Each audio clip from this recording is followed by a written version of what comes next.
I greet you in Jesus' precious name. It is Monday morning, the 23rd of December, 2024, and this is your friend Angus Buchan with a thought for the day. We go to the Gospel of Mark, chapter 3, verse 35.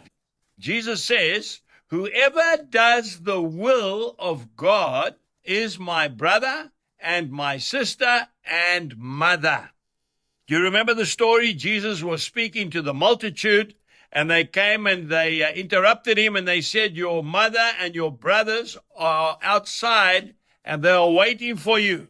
And that's when he said, "Who is my mother and my brothers?" You know, I read a beautiful testimony of a young Muslim schoolgirl. She must have been a teenager, and she found Jesus Christ as her personal Lord and Savior. She was absolutely elated, but she came from a devout, strong Muslim family. So she was given a little Gideon's Bible, a little blue one, and she used to hide it under her pillow. And at night before she went to sleep, she would read it and pray to her Jesus.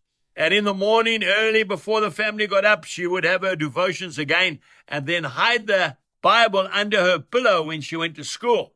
But one day her dad came home in the middle of the day. He needed something, and he went into her room and he found her Bible. When she came home from school, he was furious and told her that unless she repented and stopped this nonsense and started to follow Allah and become a good Muslim girl, he would disown her. She said, "I cannot, because I am part of his family now." So her father threw her into the street, literally with nothing. And she had an extremely tough time. Eventually, people had mercy on her, and the Christians had brought her into their family. And as she grew up, she went to Bible college, and I believe she's even a teacher of the word in this time. But you know, the amazing thing is, she never, ever denied Christ.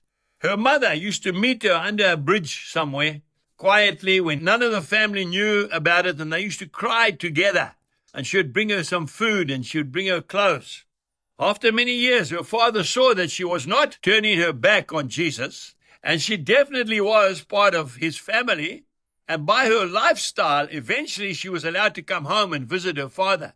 She had the privilege of leading her dad and her mother and her siblings to Jesus Christ.